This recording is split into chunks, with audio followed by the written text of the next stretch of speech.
What's good, y'all? Welcome to Conversation Piece. I am Patrick Armstrong, and this is a show where we talk about the missing pieces of the conversations we're already having. We are here for episode 99. I appreciate you all being here in 2024, the year of the nap, no matter how you got here, when you got here, where you're coming in from, whether it's YouTube or whatever podcast platform you might be accustomed to. I appreciate it. We are very excited because as of yesterday, we have just recorded our 100th episode. I've clearly recovered because I celebrated so hard for doing 100 episodes of the show, and I'm very excited about what's coming next. We're going to have some really good announcements coming up. But until then, and to maybe talk a little bit about this event that I just mentioned, my guest today is an expert in strategic communications and is probably most known for her work running Silent Book Club Indy, but who might most be well known, who might soon be most known for her new business, Keeping Up Strategic Communications, focused on helping entrepreneurs amplify their stories. While I cannot attest to her work with Silent Book Club because I have not been there yet, I can personally attest to her work with strategic communications because I am currently a client, and I've actually tricked her into having a meeting under the guise of having a podcast recording so as to not have to pay her for said meeting. So without further ado, it is my honor and privilege to welcome my strategic communications events coordinating super friend, Kelsey Jones, to the show. Kelsey, thank you for being here. Thank you so much for having me, and thank you for that intro and somehow tricking me into meeting with you and not paying me for it. So you're very welcome, and I am also very welcome. You're welcome, future Patrick, for having this meeting out, and you're welcome, all the listeners that are still here and watching, because you're gonna get a little inside behind the scenes of the show, maybe. Who knows? Kelsey, I gave you a little bit of an intro. I gave you a little bit of some information about what you do, but not a lot. So for folks who might be listening or watching who don't know who you are, do you mind sharing just a little bit more about yourself? Sure. I am a corporate communicator by day, but as you mentioned, I run Silent Book Club Indy, as well as have my own freelance consulting business, Keeping Up, where I do strategic communications, and that encompasses social media management, event ideation, strategy, and just really helping entrepreneurs amplify their brand. I have been in Indianapolis for 12 years now. I live downtown with my husband, Luke, and two cats, Winston and Wally, and love it. And I'm just a big promoter of the city. Big promoter of the city. I feel like I first heard of Silent Book Club, not of yourself. But Silent Book Club was just something that continued to be promoted to me directly, whether it be on Instagram or whether it be from just word of mouth around the city. And just happened to get connected with you via mutual friend, Casey Harrison. Yes. So shout out to Casey for connecting us, because as we will talk about later, you are incredible at what you do. You've been an incredible partner in what we've been trying to do with the show and the things that we've been planning for the show. And I appreciate all the work that you've put in so far and can't wait to continue doing that work with you. Where did you come from before you got to Indy?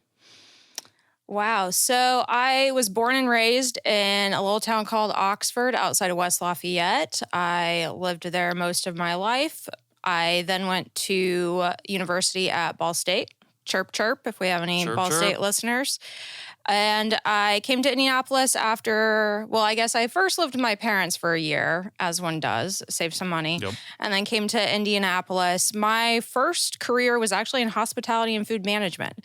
And I worked at a brewery. I worked at a frozen yogurt joint, was actually district manager for a frozen yogurt chain, and realized that I really enjoyed doing the PR and marketing for the frozen yogurt company. Okay. So I went back to get my master's at Ball State in PR, and then started working in the corporate world doing comms and PR. And over the course of the last couple of years, have transitioned to freelance communications and PR. And I've been in Indy since I came back from grad school in 2016. So I've been in Indy off and on for 12 years. But yeah, I have lived in a few other places since then. Okay. I appreciate you sharing that. Anything specific that you worked on at the frozen yogurt place that was the switch flipper for you? That was like, oh, yeah, this is what I want to do now. So I'm going to go back to Ball State. So in particular, that's where I really found my love for Instagram. And especially frozen yogurt. It's such a fun item and so photogenic. Sure. Like I would get to build these crazy yogurt cups and then take pictures of them. And then, yes, I got to consume them afterwards as well. So that was a lot of fun. But I did a lot of community engagement in that position as district manager for a frozen yogurt chain. So I would partner with schools and take yogurt to various events at schools. And I just really enjoyed the building relationships in the community in addition to running social media, et cetera. So that's another reason why I chose to go back for public relations, because it's a lot about building relationships and establishing partners to get to your end goal, through strategic communication. So, did you always know you wanted to move into a corporate role as like the day job when you got to Indianapolis? Absolutely not. Corporate was actually last on my list, and specifically healthcare corporate, which is what I ended up working in. But I interviewed with Roche, where I worked for several years, but I just fell in love with the people at the company and the offices and the campus and the job itself. So that's why I decided to say yes. But no, originally in grad school, I was working for a nonprofit called Indiana Landmarks. So I interned with them during grad school and thought I would go the nonprofit route or maybe a smaller company. But no, ended up in a giant corporation instead. Well, when does Silent Book Club then come about?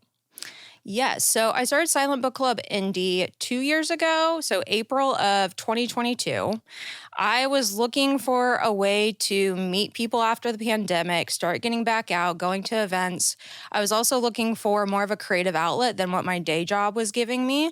And again, going back to my love of Instagram, I was like, hey, well, I can use Instagram to promote this book club, so that's a win. And then lastly, I hate being told what to read. I really do. So I was looking for a book club where I could still have that environment and meet people and converse about books and authors, but not be told what book to read. Yeah. So it's like, Silent Book Club. Perfect. So Silent Book Club, in case you didn't know, is actually now an international organization. It was started by two women in San Francisco about a decade ago. They would get together at the local pub, read books, have a beer, and then started slowly inviting friends to come with them, and then decided to formalize it and have chapters across the U.S. And now there's more than 1,000 chapters around the world. Damn. So lots of Silent Book Club chapters. But I started it, yes, for a creative outlet, for a way to meet people, but also so you can choose what book you want to read at book club. It is on my bucket list to go to another city or country and go to their Silent Book Club meetup. Ninja, like undercover boss it a little bit? Or just attend as just like... Just attend, yeah. You talked about how starting this was something that would allow you to tap into a creativity you weren't tapping into during your day job. What type or style of creativity were you tapping into that is different that you weren't able to get to during the day? Mm-hmm. So as you can imagine, being in healthcare communications, it's heavily regulated and you have to be somewhat serious and there's not a lot of room for fun and for puns and just a lot of creativity in general. So I really wanted to flex that muscle, still use my communication skill sets, but in a more engaging and fun way. Sure. And with book club, I've definitely been able to do that. What's the worst corporate pun that you ever came across? Oh, goodness. That's a tough. I always try to plug in a pun, but I usually get told no from the approver. So whether that be my manager or the stakeholder I'm supporting. So usually you just don't use puns. Okay. Any pun that slipped through that you've seen that you're like, how did that, who approved this? And then you were very upset after you saw it. So there is a pun that I did get away with. I primarily did internal communication. So I supported like the cafeterias on the campus where I worked. And I remember, this is going to sound ridiculous, but the cafeterias were switching from plastic straws to paper straws. Yes, we had to communicate about that. there were some strong opinions Oh, for sure. about straws. So we communicated, we're being more eco-friendly. This is better for the environment. We're reducing our carbon footprint.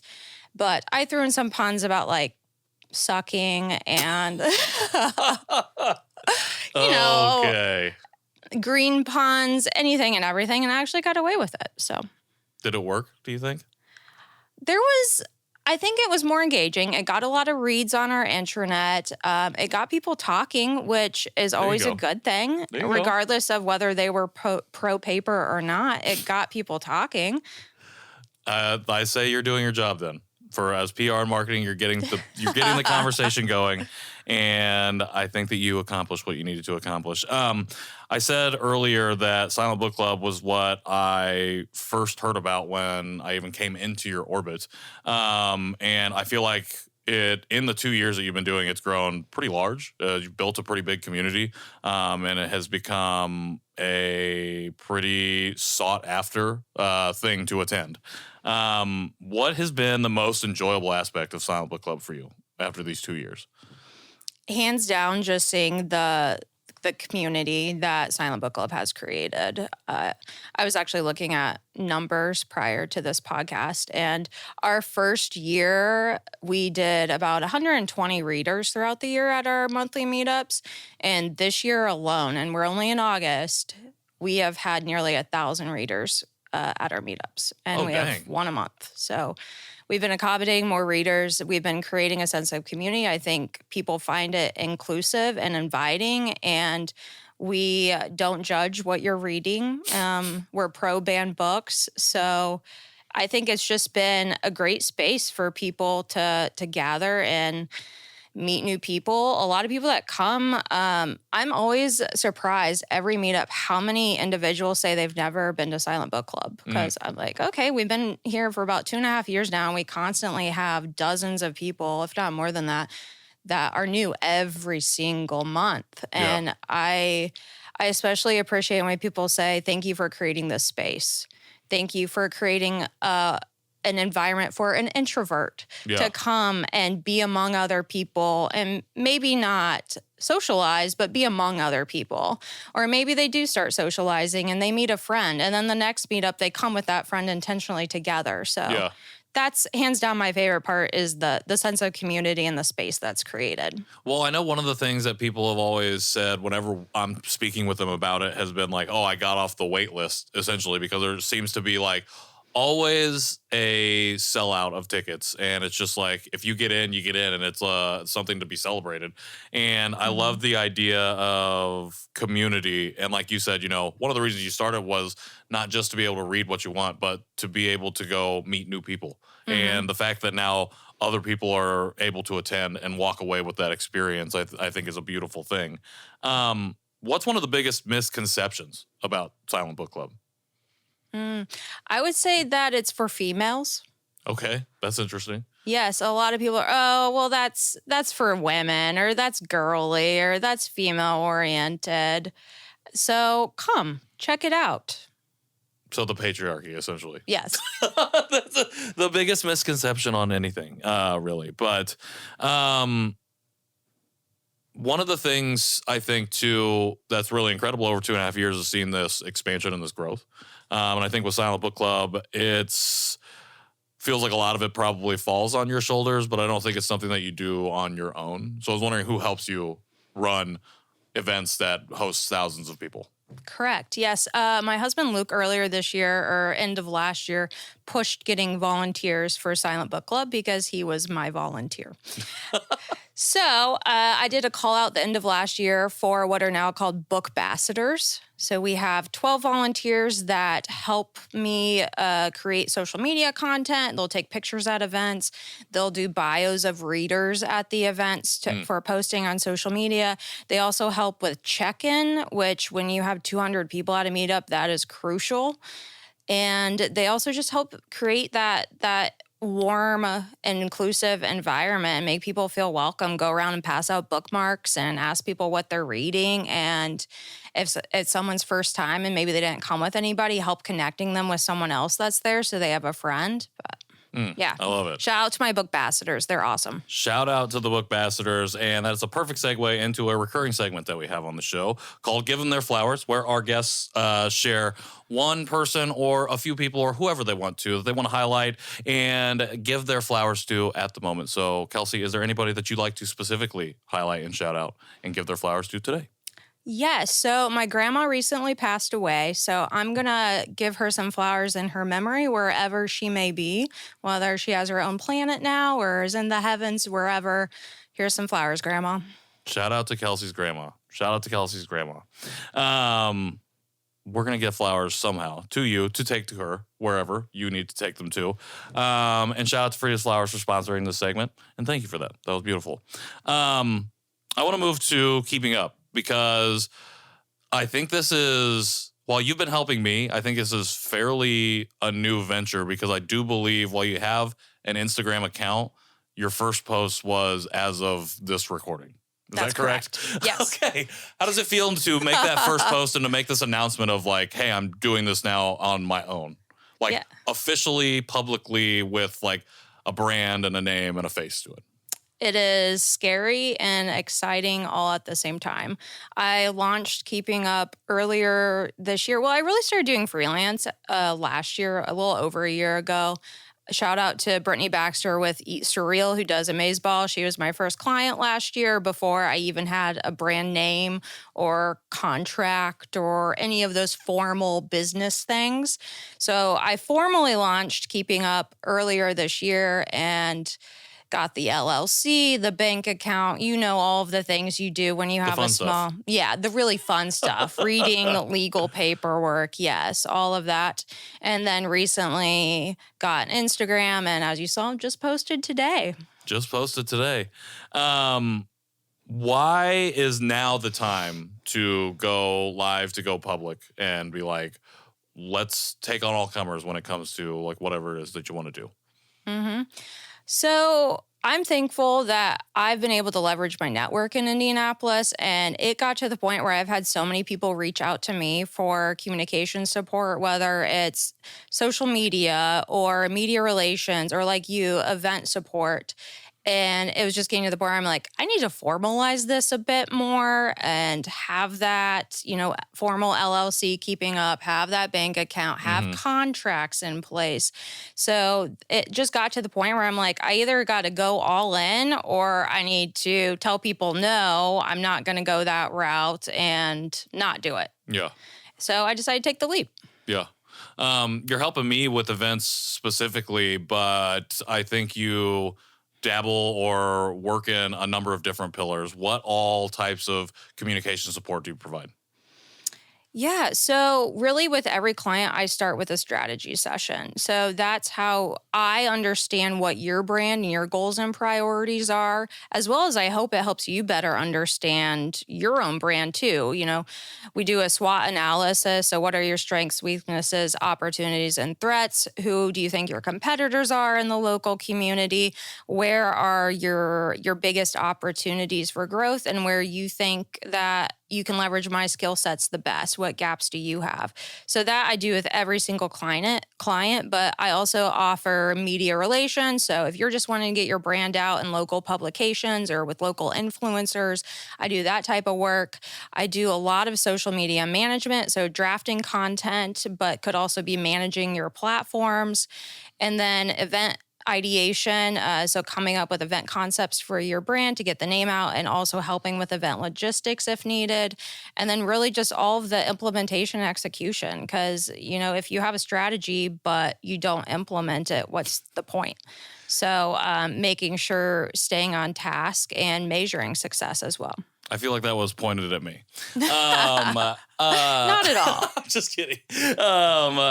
So you do everything basically. Like you offer a wide-ranging suite of what you can do. Holistic strategic communications. From beginning to end. Absolutely. What are some of the things that you're looking for specifically from like a client or an industry-wise? Like where do you want to work? Like what kind of stories do you want to tell? So I think every entrepreneur and every brand has a story. Sometimes they don't know it. So that's why I'm here to help you tell your story, help extract it and tell your story. I specifically have an interest in community-centric individuals, change makers like yourself, small businesses.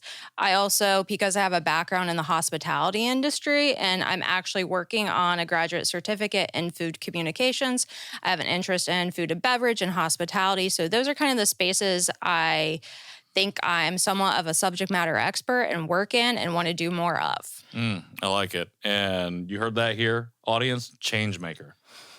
Go ahead and just cut that out. Put that on the website. I appreciate that. I think one of the through lines of everything that we've done in 2024 in Indianapolis has been about community and been how we find it in different areas and in different ways and how we go about engaging and creating it. And I like how small business owners and entrepreneurs approach it from a different mindset of how do I leverage the skills and gifts that I have to positively impact the people that I'm going to be working with. You've been doing that for the last 2.5 years with Silent Book Club. What do you take from that experience into keeping up in the work that you're doing there? Yeah, I think just what you said, like hone in on what your skills are personally and then apply them. Figure out a way to use your passions, your skill sets, and get paid to do it. That's my best advice. And that's kind of how keeping up came about. I was like, I know I'm good at this, and I know the type of people I want to help in the community, and apply it to a business. What's the hardest part for you so far about launching your entrepreneurial journey that's not just freelancing, but the brand and everything that goes with it? Ooh, I would definitely say to start was doing the tax forms and the legal paperwork. I'm not going to lie. There were some tears. It was stressful. Yeah. It's a bit overwhelming. That was the most challenging thing. Now I think it's not having imposter syndrome and just being confident with my skill sets and communicating that to people. Yeah. And, not being surprised when I get past clients my way and like, yeah, I'm good at what I do. I can do this and I can have my own business. Yeah. How does that imposter syndrome show up in this work? Because I do feel like we've had Casey on the show, and I do feel like there are a lot of different comms, I don't want to say startups, but just like people popping up around the city. Small agencies, consultants. Agencies. Yeah. How does that show up for you, and how do you navigate those feelings? Yeah, that's a tricky question. I mean, it can show up in a lot of ways. Like I just said, it could show up, when I get past a client and I'm like, ooh, like that seems like a difficult task, or, ooh, okay, that'd be super challenging. Sure. But it's just taking a step back, knowing that I have the skills to do it, and I am a confident, well-educated woman, and just taking the leap and saying yes. Yeah, I like that. Sometimes you got to take the leap. Yes. Where does that confidence come from? Does that come from back home in Oxford, in the family that you grew up in, or where does that build up, or how is that built up, and where's that foundation start?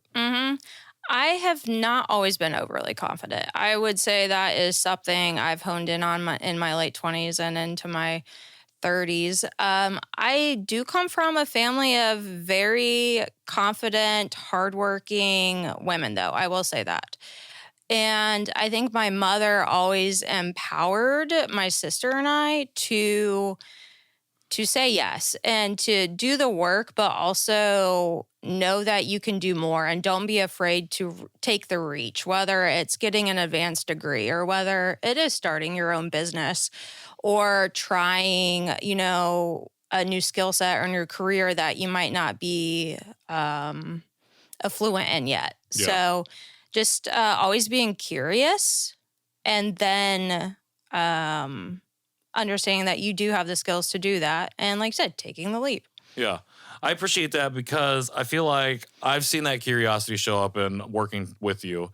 And I think it's interesting because I feel like your energy comes off as like confident and assured, and I appreciate it because it's like that's just good energy. You know what I mean? Mhm. But and it wouldn't dawn on me that like you weren't always operating and navigating the world that way. Mhm. So I appreciate you sharing that. When it comes to stepping into this world of telling a story on your own and then balancing that with having to also continue to tell this story from the corporate daytime perspective, how do you find that balance? How does that balance work out for you and show up in your life right now? So there isn't a balance. A lot of days it's complete chaos. Okay. It's going from corporate to taking a break for a few hours to do keeping up or Silent Book Club and then going back to the corporate world for a few hours. So it it honestly is not a good balance.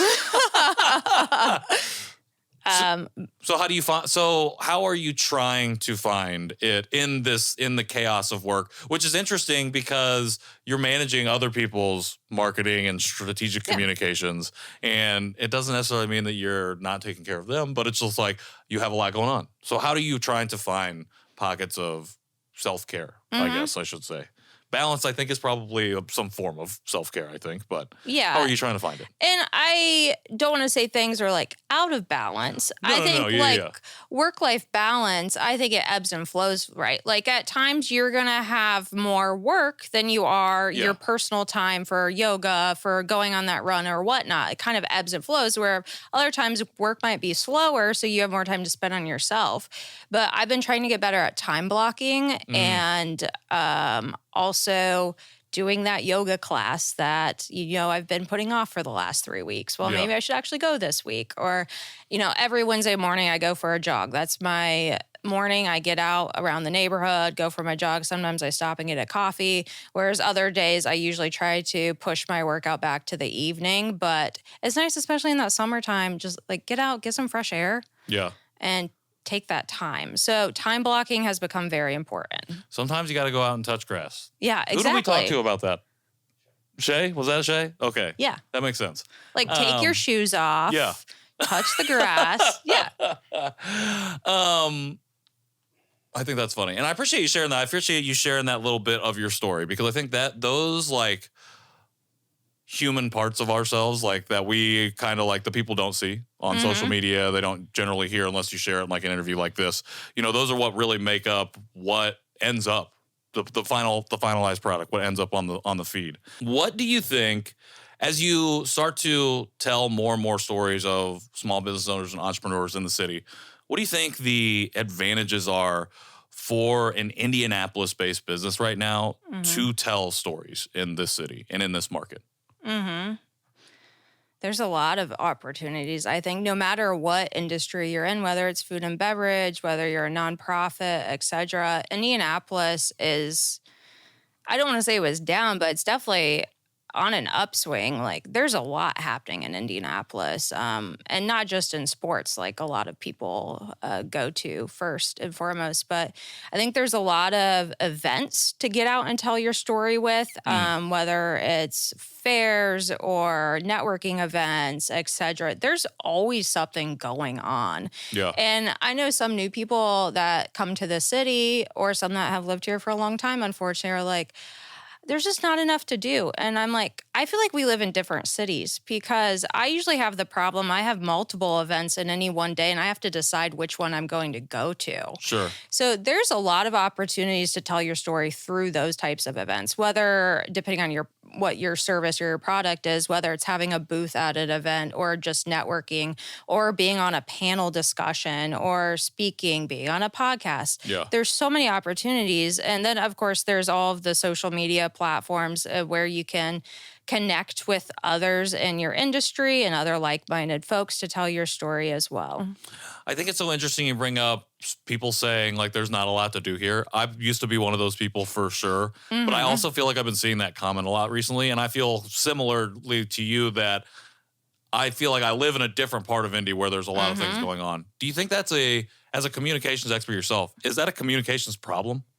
That people are just not aware of the events because we're not doing a good enough job communicating them, or what do you think the disconnect there is from that layperson who doesn't know, that claims to not know, versus all of the things that are happening that we are aware of, seemingly? So I think it's being communicated because you and I know about it, right? Sure. So I think a lot of it, honestly, is on the onus of the person, though. Like, you have to make an effort, right? So follow, 317, follow Indy Today, etc. Be on Instagram, follow the accounts, and that's how you're going to get your information. Events are being communicated. I think there's a lot of awesome platforms in Indianapolis, like Visit Indy. They have a blog and an events calendar. There's so many of those types of platforms in Indy.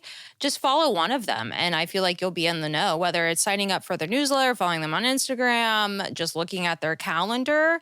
That's a great way to get started. And then from there, I feel like you'll continue to learn more about other events and happenings. Is there any, you mentioned Visit Indy specifically, any other outlets or sources for information or events like this that you recommend people be tapped into to make sure they're staying up on stuff like this? 100% Indie Hub. They helped me get the word out about Silent Book Club when I started a couple years ago. They have an awesome newsletter called 5 Square Feet. They always have the up and coming events. They have highlights of people doing awesome things in the city. It's just a great nonprofit to be a part of, specifically geared towards 20 and 30 somethings, right? So they're helping talent stay here in Indianapolis, but also attract new talent. So I would encourage everyone to definitely get plugged in with Indie Hub. And speaking of Indie Hub and bringing it back to the idea of business, who is calling me from Flagstaff, Arizona? Not even long enough to me to check the thing to see who it was. Hung up. Anyways, bringing it back to business, like Indie Hub, I feel like has a lot of programs and stuff to support that small business owner. You talked about some of the struggles of being that new entrepreneur, particularly the tear shed over tax forms. Who is is there anybody helping or supporting you, or what are you tapping into right now as a small business owner for those supports and resources as you go through this journey? Besides my husband, Luke. Besides He has been a big help. Yeah. I would also, another plug here, the Maven Space. I found the Maven Space to be a great community, specifically for entrepreneurs and people who are doing freelance work. It's a co-working space in downtown Indy, specifically geared towards women. But a lot of individuals there have gone through the same thing. They've started their own businesses. They can help you with those tax forms. They can help you with LLC questions, etc. So that, for me, has been an invaluable resource. Yeah, that is, I feel like the small business, like the business aspect of it, is what we forget about a lot of times, and we need the most support in. But I feel like the accessibility of it it's I don't know, few and far between sometimes. How did you get tapped into some of these resources? And how does somebody go about discover best way to get tapped into it? Because I feel like one of the conversations that we had recently was around this idea of accessibility for an entrepreneur or small business owner. And I think part of the problem, it did feel like, was a communications issue of this is what is here for you as you go on this journey. So how do folks make sure that they get tapped into the right things? So I would go back to saying, use your network. Indianapolis it's great because I feel like, at least myself, and maybe you felt this way, I'm 2 degrees from the information I need. So if one of my first connections doesn't have the information, they probably know someone who does, which is one of the reasons I absolutely love Indianapolis. So use your network, ask around about where you need help, what resources you need, and hopefully they can connect you with someone who has the information, the knowledge for you. But I would also say, honestly, Google Indianapolis small business resources. The Chamber is a great place to start. Again, those co-working spaces like the Maven Space or Cohatch or wherever you go, there's probably someone there that has either been through starting a business or whatever you're interested in knowing more about, or again, knows someone who can help you. It all comes back to community. Yes. Tap into that network. Always, always important. And the one thing that's probably going to be there when other things fall apart around you. Which brings me to now. That was how we got connected, was through the networking of Casey, through the show, through wanting to expand and build upon what's happening here in the city. And I love that your work has really been focused on growing businesses that are here, operating here. I was wondering if you would mind talking a little bit about the working together with Conversation Piece, working with me, and what we might have coming up going forward. We didn't talk about that we were going to talk about this, but I just wanted to know if you had anything that you wanted to share about what we've been cooking up, and I don't know, your perspective on things. Well, like I mentioned earlier, with every client, we started with a strategy session, right? That's so true. we could understand your brand and better communicate that specifically through events. And it's been awesome to partner with you on your 100th episode coming out in a few weeks. And you have that event on Monday. Are you going to do a full shout out, or do you want me to do that for you right now? I mean, technically the event happened yesterday. So that's the thing with recording in the future or in the past. But you have the event on Monday, the 19th. No, because this episode will come out on the 20th. Oh, yeah. Thank you. Yeah. Right? Cut that. Is that right? Okay. Okay. That's a good blooper reel. Okay, yeah. Right? The 100th episode will be next week. Okay. 27th. Recorded. Recorded on the 19th. Out on the 27th. So many dates to remember. Yes. It's a lot of dates. This is why we're going on a break. So we can figure it out. I don't know. I was just going to ask about stuff that we have going on. We've been working on a couple different things. One of the things I want to talk about that is going to be, that we just announced at the event, is some more community-specific events.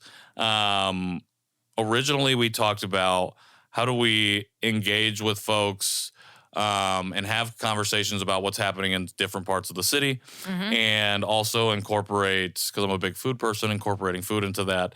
And you had a really great idea called Pizza with Patrick. So we're going to be doing similar styled events to that, potentially branded in a different way. But we have stuff like that coming out. We have some other culinary focused events, I think, that we've been talking about as well, that we have coming. And you weren't part of this, but if you have been tapped into the show, you know we were just with the City League this past week doing event sports coverage, which was really fun. John was there for that. Shout out to Ziad as well. So we got some things cooking. And I think one of the reasons I just wanted to have that conversation with you on air is that, you've talked about not only how you got into communications, but like what you've been doing and why you want to do it. And I just feel like it was a good foundation for what we're growing on the show that we've been able to do together.